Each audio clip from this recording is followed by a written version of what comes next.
ED की team आज पटना से दिल्ली तक बिल्कुल एक्शन मोड में दिख रही है और पटना में जमीन के बदले नौकरी मामले में ईडी दफ्तर में लालू प्रसाद से पूछताछ जारी है।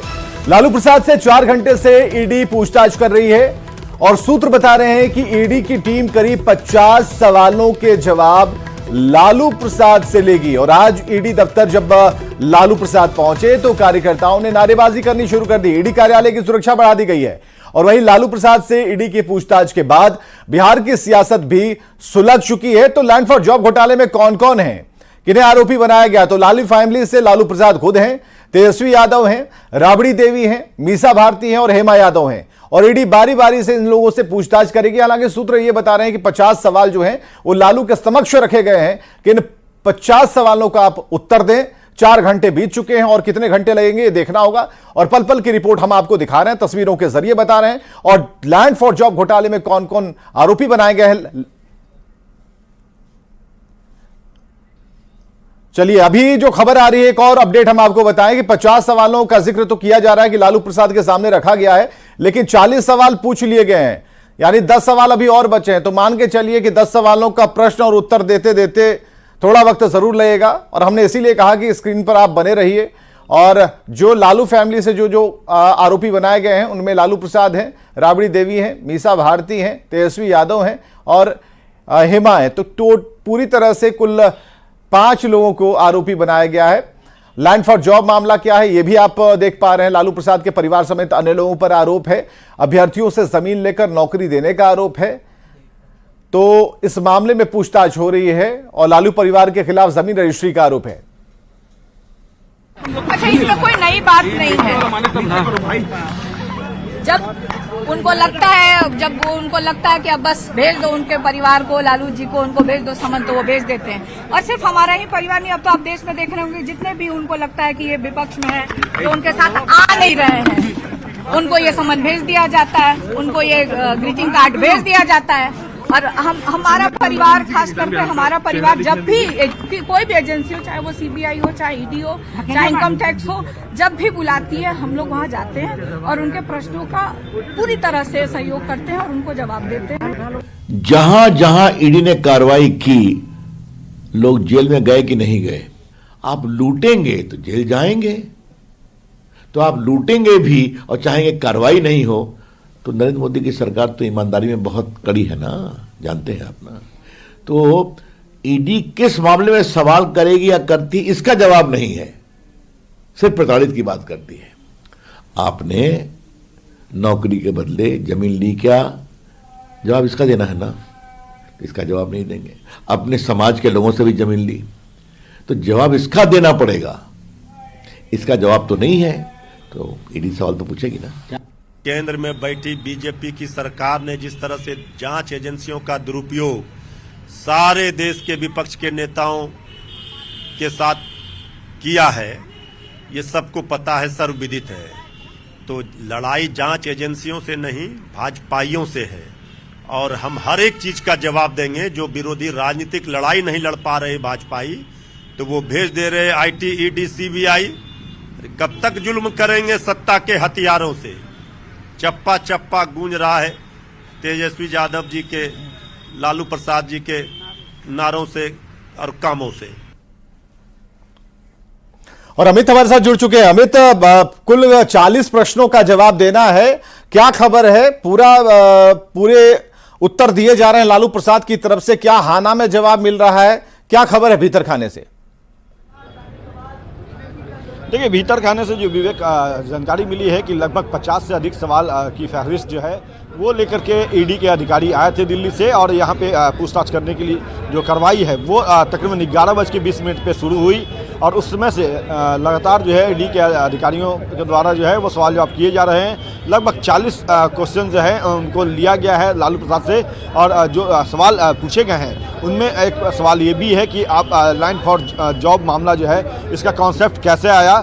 दूसरा जो महत्वपूर्ण सवाल जो हमारे सोर्सेज अंदर से जानकारी जो मिली है उसके मुताबिक ये भी पूछा है ईडी के अधिकारियों ने, दिल्ली से आई हुई जो टीम है, कि हृदय नारायण जो है वो आपके संपर्क में कैसे आया। अन्य जो 12 लोग हैं दानापुर प्रखंड के, वो कैसे संपर्क में आए। तो कुल मिलाकर जो भी सवाल जवाब हो रहे हैं, उसका अत्यधिक जो सवालों का जवाब जो है वो लालू प्रसाद यादव जो है वो अमित, आपके पीछे श्याम रजक, आलोक मेहता, अब्दुल वारिस सिद्दीकी, आरजेडी के लीडर्स दिख रहे हैं, और क्या मंथन क्या चल रहा है यहाँ पर बैठकर इस ठंड में? देखिए, यहाँ पे सभी लोग जो हैं वो लालू प्रसाद यादव जब आए यहाँ तो एक एक करके तमाम लोग आए हैं, जिसमें से आप देख सकते हैं कि जयप्रकाश नारायण हैं, यादव हैं, उसके अलावा सुदय यादव हैं, उसके अलावा श्याम रजक हैं, आलोक मेहता हैं, तमाम लोग पहुँचे हैं यहाँ पे। कांति सिंह हैं, लालू के बेहद करीबी माने जाने वाले अब्दुल वारिस सिद्दीकी हैं, मृत्युंजय तिवारी हैं, सभी लोग जो है वो यहाँ पहुँचे और यहाँ आकर के बैठे हुए हैं। इन लोगों का कहना है कि हमारे नेता जब ईडी कार्यालय में हैं, उनसे पूछताछ की जा रही है, तो हम लोग उनके कह सकते हैं कि समर्थन में यहाँ आए हैं और यहाँ तब तक रहेंगे जब तक पूछताछ पूरी नहीं हो जाएगी। हमारे नेता जब यहाँ से निकलेंगे तो ये तमाम लोग जो हैं वो बाहर जाने की बात कर रहे हैं। आपको ये भी बताते चले विवेक दर्शकों को कि मीसा भारती भी यहाँ पे आई हुई हैं, हालांकि वो इस भीड़ में अभी नज़र नहीं आ रही हैं, लेकिन थोड़ी देर में वो भी वापस यहाँ नजर आएंगी। कुछ निजी कामों के चलते वो यहाँ से बाहर गई हैं। तो कह सकते हैं कि लालू प्रसाद यादव की सबसे बड़ी बेटी मीसा भारती से लेकर के उनके पुराने साथी अब्दुल वारिस सिद्दीकी, उनके अलावा जयप्रकाश नारायण यादव जो पूर्व मंत्री रहे हैं, उनके साथ लालू प्रसाद यादव के साथ तमाम जो लोग हैं वो यहाँ पे बैठे हैं और इंतजार है कि कब ये पूछताछ की घड़ी समाप्त होती है। अमित, आप नजर बनाकर रखिए, मीसा भारती आती हैं, क्योंकि ये बहुत जानना जरूरी है, क्योंकि ये पहली बार हम देख पा रहे हैं कि लालू प्रसाद से जब पूछताछ हो रही है तो इतनी बड़ी जो उनकी सेना है यहाँ पर बैठी उनका इंतजार कर रही है। इधर डिप्टी सीएम सम्राट चौधरी का बड़ा बयान, अयोध्या जाकर पगड़ी उतारूंगा। देखिए, पगड़ी पर कई सवाल पूछे गए और अब जाकर उनका बयान आया है डिप्टी सीएम सम्राट चौधरी का कि अयोध्या जाकर पगड़ी उतारूंगा, अयोध्या जाकर मुंडन कराएंगे, बीजेपी का सिपाही हूं। 3 बातें उन्होंने कही। पहली बात उन्होंने कही कि अयोध्या जाकर पगड़ी उतारूंगा, दूसरी बात कही कि अयोध्या जाकर मुंडन कराएंगे, और बीजेपी का सिपाही हूं मैं। यह सम्राट चौधरी का बयान है। इसके सम्मान में यदि हमको अयोध्या जाकर अपना सर मुड़वाना पड़े तो मैं मुड़वाने के लिए भी तैयार हूं। बात स्पष्ट जानी, ये भारतीय जनता पार्टी का सिपाही हूं मैं। और पटना से बड़ी खबर है, नीतीश कैबिनेट की बैठक खत्म हो गई है और 4 एजेंडों पर मुहर लगी। संसदीय कार्य से 2 एजेंडे पर मुहर लगी, वित्त विभाग के 2 एजेंडे पर मुहर लगी है। तो बजट सत्र 5 फरवरी से आगे बढ़ाया गया है। सदन की कार्यवाही बुलाने के लिए सीएम जो हैं वही अधिकृत हैं। तो पटना से बड़ी खबर, बजट सत्र की तारीख आगे बढ़ाने की सूचना आ रही है। संसदीय कार्य से 2 एजेंडे पर मुहर लगी है और वहीं वित्त विभाग के 2 एजेंडे पर मुहर लगी है। तो मीटिंग खत्म हो गई है, बैठक खत्म हो गई, नीतीश कैबिनेट की बैठक खत्म और 4 एजेंडों पर मुहर लगने की खबर। एनडीए सरकार की कैबिनेट की पहली बैठक संपन्न हो गई है और इस वक्त तस्वीर देखिए, मुख्यमंत्री नीतीश कुमार कैबिनेट की बैठक संपन्न होने के बाद मुख्य सचिवालय से बाहर निकलते हुए उन्होंने अभिवादन भी किया, हाथ भी हिलाया और लगातार मुख्यमंत्री का काफिला जो है वो आगे बढ़ता हुआ। इसके बाद धीरे धीरे सारी गाड़ियां जो है वो निकलनी शुरू हुई हैं। तमाम जो मुख्यमंत्री मंत्री तमाम लोगों ने बैठक में शिरकत की है। क्या कुछ बैठक का एजेंडा रहा है, जो मंत्री हैं वो निकलेंगे थोड़ी देर में और उनसे निश्चित तौर पर हम जानने की कोशिश करेंगे। चूंकि भाजपा के 2 उप मुख्यमंत्री और उनके मंत्री रहे हैं, संतोष सुमन जो जीतन राम मांझी के पुत्र हैं, वो ग्रामीण कार्य विभाग की गाड़ी से यहाँ पहुँचे हैं और अब धीरे धीरे जो गाड़ियाँ हैं सीएम काफिले की वो निकल गई हैं यहाँ से। अब जो मंत्री हैं उनकी गाड़ियाँ यहाँ से पहुंचेंगी, उप मुख्यमंत्री की गाड़ियां पहुंचेंगी। आज का कोई एजेंडा नहीं था। विधानसभा स्पीकर को हटाना, विधानसभा सत्र जो हम लोग का है अभी हम लोग देखेंगे, फिर से एक बार हम लोग राज्यपाल महोदय से बात करके हम लोग फिर तय कर लेंगे। स्पीकर को हटाने को लेकर फैसला हुआ है। स्पीकर को हटाने को लेकर स्पीकर को तो स्वयं इस्तीफा दे देना चाहिए। जब सरकार बदल गई तो उनको स्वयं इस्तीफा दे देना चाहिए। अभी ये सब कुछ सर, अगर वो इस्तीफा नहीं देते हैं तो अविश्वास प्रस्ताव आप लोग लाएंगे, कई लोगों ने लिख के भी दिया, तो क्या आपको लगता है कि नैतिकता के आधार पर छोड़ देना चाहिए कि बहुमत है? बिल्कुल छोड़ देना चाहिए। जब सरकार में है ही नहीं तो फिर उनको छोड़ ही देना चाहिए। हम जानने की कोशिश करेंगे कि आखिरकार कौन कौन से एजेंडे, महत्वपूर्ण एजेंडे आज की कैबिनेट की बैठक में रहे हैं। कैमरा पर्सन सुबोध के साथ संजय कुमार, न्यूज 18 पटना। तो जेडीयू सांसदों के साथ सीएम नीतीश कुमार की मुलाकात खत्म हो गई और सांसदों ने बताया कि उन्हें बैठक में कई निर्देश मिले हैं। सीएम नीतीश ने बिहार में 40 की 40 सीट कैसे जीतें, इस पर तैयारी शुरू करने को कहा है और साथ ही राज्य सरकार और केंद्र सरकार के विकास कार्य को जनता के बीच ले जाने का निर्देश दिया है।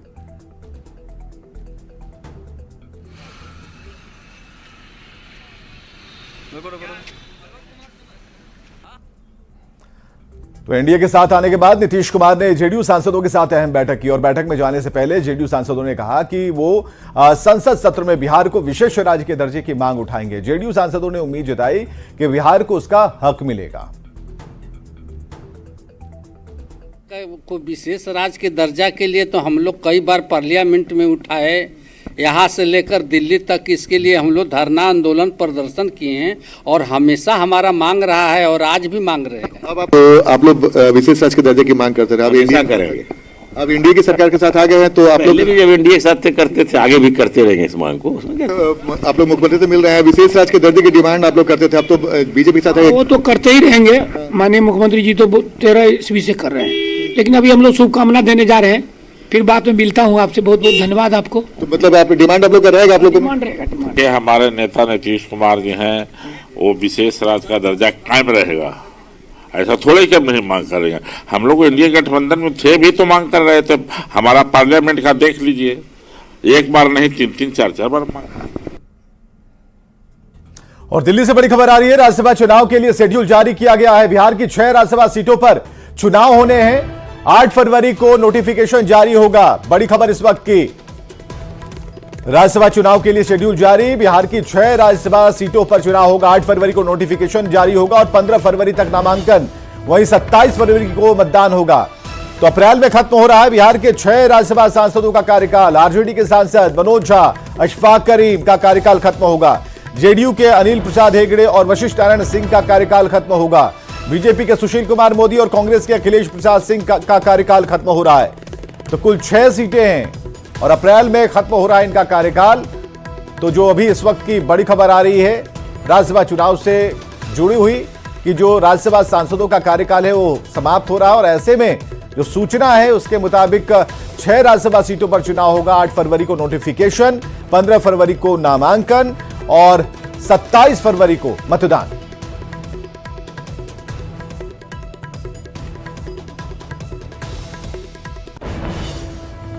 और एक बड़ी खबर आ रही है दिल्ली से, जहां तेजस्वी यादव की याचिका पर सुनवाई हुई है। सुप्रीम कोर्ट में यह सुनवाई चली और मानहानि केस को खत्म करने का संकेत, गुजरात में दर्ज केस को खत्म करने का संकेत दिया जा रहा। सुप्रीम कोर्ट में तेजस्वी से बेहतर हलफनामा दायर करने के लिए कहा है।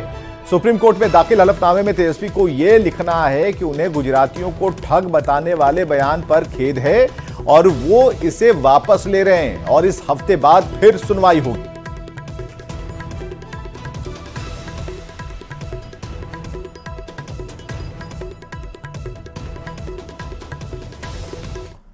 और केसी त्यागी ने इंडी गठबंधन को लेकर बड़ा बयान दिया। केसी त्यागी ने कहा कि इंडी गठबंधन के दलों में आपसी समन्वय कायम नहीं हो पाया। बाहर से देखने में सब कुछ सामान्य था, लेकिन कांग्रेस पार्टी घटक दलों से राजनीति करने में लगी थी, जेडीयू गठबंधन को मजबूत करने में लगी थी, कांग्रेस इसके बड़े पदों को हथियाने में लगी थी।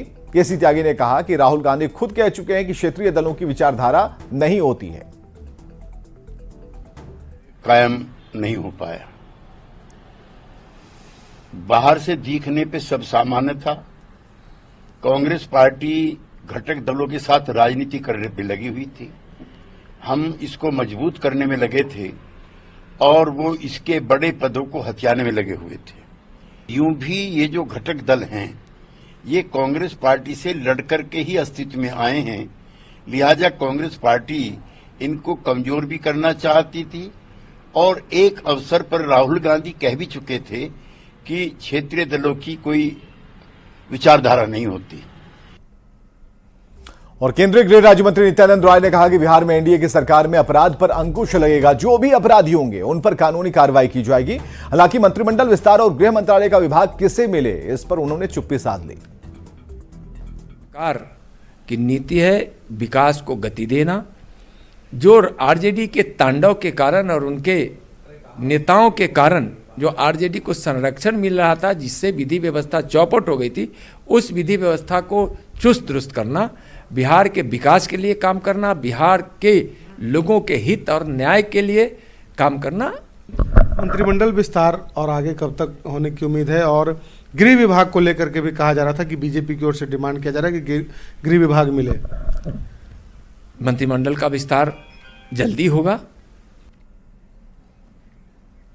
और बिहार के डिप्टी सीएम विजय कुमार सिन्हा ने कहा कि पीएम नरेंद्र मोदी बिहार के विकास के लिए चिंतित हैं। बिहार के विकास के बिना देश विकसित नहीं हो सकता है। बिहार के प्रति हमारे देश के प्रधानमंत्री नरेंद्र मोदी जी बड़े ही मतलब इसके डेवलपमेंट के लिए चिंतित रहते हैं, इसके विकास के लिए, क्योंकि बिहार भारत के सांस्कृतिक विरासत का हृदय स्थली है और ये डेवलप करता है तो पूरा देश डेवलप करता। कई बार कह चुके कि बिहार के बिना विकसित हुए भारत विकसित नहीं हो सकता।